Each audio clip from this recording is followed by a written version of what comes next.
안녕하십니까. 만화공인중개사의 저자 이용훈입니다.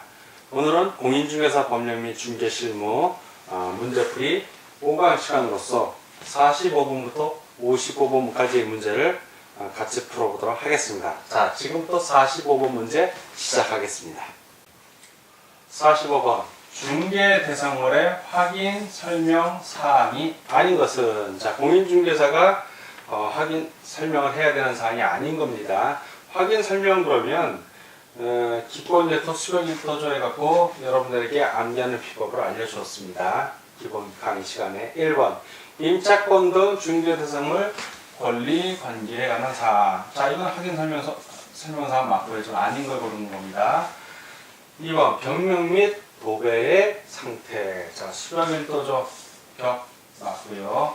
3. 일조 소음 진동 등 환경 조건 역시 설명해야 됩니다. 4. 도로 및 대중교통수단과의 연계성. 도로 맞고요. 5. 권리를 이전함에 따라 부담해야 할 조세의 종류 및 세율. 자, 조세는 물론 확인 설명해 줘야 됩니다. 종류 및 세율. 근데 여기서는 권리 이전함에 따라 부담해야 되는 게 아니라 권리를 취득함에 따라 부담해야 할 조세의 종류 및 세율입니다. 그래서 취득세, 등록세 등은 설명해 줘야 되는 거죠. 이게 틀렸습니다. 이전이라는 함정이 있었죠. 그래서 45번은 다 오고 하나만 X니까 아닌 거 구하는 거 5번이 정답이 되겠습니다. 다음 46번 문제를 같이 보도록 하겠습니다. 46번 중개업자 등의 거래계약서 작성에 관한 설명 중 틀린 것입니다. 자, 중개가 완성이 되면 거래계약서를 작성하게 되죠. 자, 그와 관련된 문제입니다. 하나씩 보겠습니다. 1. 부동산 매매에 관한 거래계약서에서는 권리 이전의 내용을 반드시 기재하여야 한다. 그렇죠. 이게 전세권을 넘기는 건지 소유권을 넘기는 건지 지상권을 넘기는 건지 반드시 기재해 줘야 합니다. 어떠한 권리인지를. 두 번째, 중개업자는 중개가 완성되어 거래계약서가 작성된 경우에는 그 사본을 몇 년 동안? 5년 동안 보존해야 합니다. 왜? 거래계약서가 제일 중요하기 때문에 기간이 제일 깁니다. 맞고요. 3번 공인중개사 갑은 소속 공인중개사로서, 자, 공인중개사 갑이 뭐다? 소속 공인중개사인 겁니다. 중개 업무를 수행하면서 거래계약서에 거래금액을 거짓으로 기재했어요. 그래서 당해 도지사로부터 과태료 처분을 받았다. 자, 공인중개사인 소속 공인중개사, 이제 거래계약서 작성할 때 거짓 기재한 건데, 거짓 또는 이중으로 거래계약서를 작성하면 중개업자 같은 경우는 등록관청으로부터 상대적 등록 취소 또는 업무정지 처분을 받을 수 있고, 소속 공인중개사는 시도지사로부터 뭘 받냐? 자격 정지 처분을 받습니다. 과태료 처분이 아니라 자격 정지 처분을 받는 겁니다. 자, 그래서 이게 틀린 질문이 되는 겁니다. 4번 법인인 중개업자의 분사무소에서 거래계약서를 작성하는 경우에는 분사무소 등록인장을 나중에 해야 한다. 맞습니다. 5. 중개업자는 서로 다른 둘 이상의 거래계약서를 작성해서는 아니 된다. 즉 다운계약서 작성하지 말라는 얘기입니다. 다 오고 하나만 해서 틀린 것이니까 46번은 3번이 정답이 되겠습니다. 47번 부동산 거래가격 검증체계 구축 운영 주체는, 이런 걸 알면 맞추고 모르면 틀립니다. 검증체계를 구축 운영하는 주체는 국토교통부 장관입니다. 그냥 바로 답이 나와야 돼. 이런 것들은 이거 법령이 규정된 거라, 그 공인중개사법 제28조에 그 국토교통부 장관은 공정하고 투명한 부동산 거래 질서를 확립하기 위하여 그 부동산 거래 신고 내용 및 그 공시된 토지 뭐 이런 거 가격에 대해서 부동산 가격 정보를 활용하여 부동산 거래 가격 검증 체계를 구축 운영해야 한다라고 아주 규정이 되어 있습니다. 그 검증 책임자는 이제 시장 구청장들인데 그 검증을 하는 자들이고, 검증 체계를 구축해서 운영하는 주체는 국토교통부 장관이라고 꼭 기억해 주시기 바랍니다. 그래서 47번은 1번이 정답이 되겠습니다. 종별에 따른 보증 설정 금액이 틀린 것은, 자, 업무 보증 설정 금액을 보는 겁니다. 1. 법인인 중개업자, 중개 범위를 말하죠. 2억 원 이상 설정, 2억 원 이상입니다. 3억 원을 설정해도 상관이 없습니다. 그러나 그 2억 미만으로 설정하면 안 된다 이 얘기죠. 맞고요. 분사무소 1억 원 이상 설정 맞고요. 법인이 아닌 중개업자, 즉 공인중개사인 중개업자나 예전에 중개인을 말합니다. 부책인증 중개업자, 그런 경우 1억 원 이상 설정합니다. 공인중개사인 중개업자 역시 1억 원 이상 설정을 합니다. 지역 농업협동조합은 1천만 원 이상의 보증 설정만 하면 됩니다. 왜? 농협은 돈이 있으니까 상징적 의미로 하는 겁니다. 그래서 이게 틀렸네요. 다 오고 하나만 해서 틀린 걸 구하니까 48번은 5번이 되겠습니다. 다음 49번 문제를 같이 보도록 하겠습니다. 49번. 계약금 등의 예치 시 그 명의로 할 수 없는 자, 있는 자가 아니라 없는 자입니다. 있는 자로는 대표적으로 일단 중개업자가 있고, 그 다음에 금융기관, 보험회사, 신탁회사, 그리고 최신간서, 공제사업자, 그리고 계약금 등의 계약 관련 서류를 관리하는 업무를 수행하는 전문회사, 이렇게 7가지가 있는데 이것이 아닌 걸 고르라는 얘기입니다. 하나씩 보면 중개업자 할 수 있죠. 자기 통장하고 따로 관리합니다. 이런 경우에는 금융기관 역시 예치할 수 있고 금융으로 보험회사, 공제사업자 다 해당이 되지만 공탁기관은 공탁을 하는 곳이지 계약금 등을 예치하는 그런 기관은 아닙니다. 그 또한 그 명의로 할 수도 없고요. 공탁기관은 해당이 없습니다. 그래서 49번은 5번이 정답이 됐습니다. 다음 50번 문제를 같이 보도록 하겠습니다. 50번. 중개 수수료에 대한 설명 중 맞는 것은, 중개 수수료에 대한 설명 중 맞는 것입니다. 1번. 중개업자는 중개계약이 체결되면 보수에 관한 약정이 없으면 중개수수료 청구권이 인정되지 않는다. 인정되죠. 약정 안 해도 인정되는 겁니다. 틀렸고요. 이 중개업자가 중개수수료를 초과하여 받은 경우, 수수료 초과행위입니다. 그 중개행위는 무효이다. 유효합니다. 다만 초과해서 받은 수수료 그 부분만 무효인 겁니다. 틀렸고요. 3번. 중개업자는 중개의뢰인 간의 거래행위가 무효, 취소 또는 해제된 경우 중개수수료를 청구할 수 없다.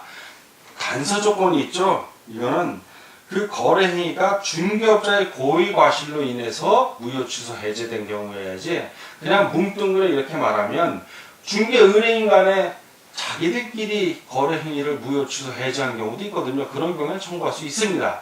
그래서 이 질문은 틀린 게 됩니다. 4번.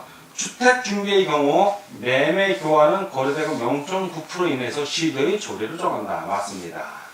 5. 주택 외의 중개 대상물은 거래 금액의 0.9% 이내에서 시도의 조례로 정한다. 시도의 조례로 정하지 않고 이 주택 외의 중개 대상물은 중개 의뢰인하고 중개업자가 상호 협의해서 정한다. 이거는 상호 협의해서 정한다. 틀렸습니다. 다 X고 하나만으로 맞는 것이니까 50번은 4번이 정답이 되겠습니다. 다음 51번 문제를 같이 풀도록 하겠습니다. 51번. 중개업자 등의 금지 행위에 해당하지 않는 것은, 금지 행위 그러면 여러분들 머릿속에 뭐가 떠올라줘야 되냐면 바로 매무수거 관직상투가 떠올라야 된다. 매무수거 관직상투. 그래서 매매를 업으로 한다든가 무등록 중개업자가 협력한다든가 수수료 초과한다든가 거짓된 언행을 한다든가 또 관련 증서 알선을 한다든가 직접 거래 쌍방대를 한다든가 투기 행위를 유발하는 행위를 한다든가 이러면 안 된다는 거죠. 1번. 자신과 친척들의 토지를 중개의뢰인들에게 직접 매매한 행위. 매무수거 관직상투에 직접 거래에 해당이 되죠. 이거 하면 됩니까? 안 됩니까? 금지 행위에 해당이 되죠. 1번. 두 번째, 중개의뢰인의 부탁으로 국민주택 청약증서의 전매를 중개하는 행위. 관련 증서 중개하는 행위죠. 이것도 금지 행위에 해당이 됩니다. 3. 주택 재개발 과정에서 이주 대책으로 주택을 공급받을 수 있는 이주 대책 확인. 이주 대책 확인자 대상자 확인서의 양도를 알선하는 행위. 관계법령에서 양도할수는 금지된 걸 하는 거죠. 역시 금지된 행위입니다. 자, 중개 의뢰인의 주택이 시세보다 저가로 나와서 차익을 노리고 직접 거래죠. 직접 매매하는 행위. 자, 직접 거래에 또 매매까지 했습니다.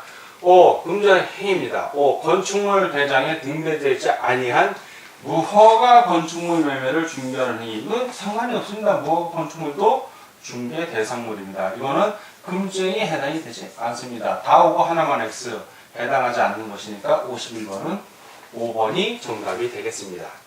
다음은 52번 문제를 같이 보도록 하겠습니다. 52번 실무교육 대상자가 아닌 자를 고르는 겁니다.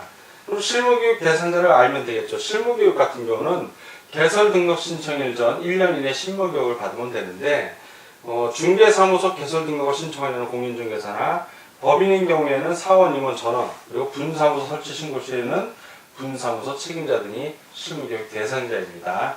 자, 하나씩 보겠습니다. 1번 중개사무소 개설 등록을 하고자 하는 공인중개사. 그렇죠. 개설 등록 1년 전에 1년 이내에 실무교육 받아야 됩니다. 2. 중개사무소 개설 등록을 하고자 하는 법인의 대표자. 역시 실무교육 받아야 합니다. 3. 중개사무소 개설 등록을 하고자 하는 법인의 사원임원 전원. 그렇죠. 실무교육 받아야 됩니다. 4. 법인의 중개업자가 분사무소 설치 신고를 하고자 하는 경우 분사무소 책임자 역시 실무교육 받아야 합니다. 폐업 신고 후 6월이 지나서 중개사무소 개설 등록을 다시 신청하고자 하는 자. 이 경우에는 실무교육 대상자가 아닙니다. 1년이 지났다면 그때는 실무교육을 다시 받아야 하지만 1년 이내에는 실무교육 대상자가 아니기 때문에 그냥 등록관청에 업무 재개 신청만 하면 됩니다. 다 오고 하나만 X 아닌 자를 고르는 거니까 52번은 5번이 정답이 되겠습니다. 다음 53번 문제를 같이 풀어보도록 하겠습니다. 53번 중개사무소 개설 등록 절차에 대한 설명 중 거리가 먼 것은 1번 등록 신청을 받은 등록관청은 며칠 이내 7일 이내 종결에 따라 구분하여 등록하고 등록 통지를 신청인에게 서면으로 하여야 한다. 맞습니다. 7등신 인자 등 전년 이게 떠올라야 됩니다. 2번 중개사무소 개설 등록을 할 때에는 10일 이내에 보증 설정을 한 후 등록관청에 신고해야 한다. 예전에 10일 이내였는데 지금은 이 규정이 삭제가 됐습니다. 삭제가 되고 뭐로 바뀌었냐 하면 등록 통지 후 언제 전에 업무를 개시하기 전에만 하면 됩니다. 업무 개시 전. 자, 이게 틀렸습니다. 3. 등록관청은 등록 중 교부 전에 손해배상 책임을 보장하기 위한 보증의 설정, 업무 보증이죠. 바로 설정 여부를 확인한 후 중개업자에게 등록증을 교부해야 한다. 정확하게 설명하고 있습니다. 4번 등록관청이 등록증을 교부한 때는 그 등록 사항을 다음 달 10일까지 공인중개사협회에 통보해야 한다. 맞습니다. 5번 중개업자는 등록증 교부 전에는 원칙적으로 중개업을 할 수 없습니다. 맞습니다. 다 오고 하나만 X 거리가 먼 것이니까 53번은 2번이 정답이 되겠습니다. 다음 54번 문제를 같이 풀어보도록 하겠습니다. 공인중개사인 중개업자의 등록 기준에 대한 설명 중 해당하지 않는 것은 보겠습니다. 1. 등록의 결격사유에 해당하지 않을 것. 그렇죠. 그래야 등록이 가능합니다. 이 공인중개사일 것. 그렇죠. 공인중개사인 중개업자가 되는 거니까 공인중개사여야죠. 3. 신청일 전 1년 이내 실무교육. 자, 1년 이내 실무교육 수료할 것. 맞습니다. 4. 건축물 대장에 기재된 건물에 중개사무소를 확보할 것. 맞습니다. 5. 손해배상 책임을 보장하기 위한 보증을 설정할 것. 등록 기준은 아닙니다. 등록한 다음에 업무 등록증을 교부할 때 확인할 사항이지 등록 기준에는 손해배상 보증 설정은 해당이 없습니다. 물론 손해배상 책임 보증하기는 업무 보증을 해야 됩니다. 그래서 다 오고 하나만 X 등록 기준에 해당하지 않는 걸 고르니까 5번이 정답이 되겠습니다. 다음 55번 문제를 같이 풀어보도록 하겠습니다. 55번 법인인 중개업자의 등록 기준에 대한 설명 중 해당하지 않는 것은 자, 법인인 중개업자입니다. 1. 법인의 사원 또는 임원이 등록의 결격사유에 해당하지 않을 것. 그렇죠. 등록의 결격사유에 해당하면 안 됩니다. 이 자본금 5천만 원 이상의 상법상의 회사일 거. 그렇죠? 상법상의 회사로서 등록을 해야 됩니다. 3. 공인중개사법 제14조에 규정된 업무만을 영위할 목적으로 설립될 것. 그렇죠? 중개법인이니까. 4번. 대표자가 공인중개사이어야 하며, 그렇죠? 대표자가 공인중개사이어야 하며, 대표자를 제외한 임원 또는 사원의 과반수가 공인중개사일 것. 과반수가 공인중개사일 것. 이 등록 기준은 물론 과반수여도 됩니다. 되는데 등록 기준은 이 과반수가 아니라 3분의 1 이상이면 됩니다. 3분의 1 이상이면 그러면 등록 기준은 해당이 됩니다. 물론 과반수여도 공인중개사면 되는데 지금 등록 기준에 대한 기준을 얘기하는 거니까 틀린 질문이 되겠습니다. 5번 대표자 사원 또는 임원의 전원 및 분사무소의 책임자가 실무교육을 받을 것. 네, 실무교육은 전부 받아야 됩니다. 다 오고 하나만 X에 해당하지 않는 것이니까 55번은 4번이 정답이 되겠습니다.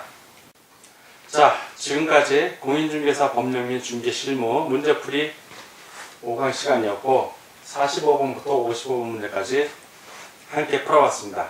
오늘 함께 문제 푸느라고 수고 많으셨습니다. 다음 시간에 뵙겠습니다. 감사합니다.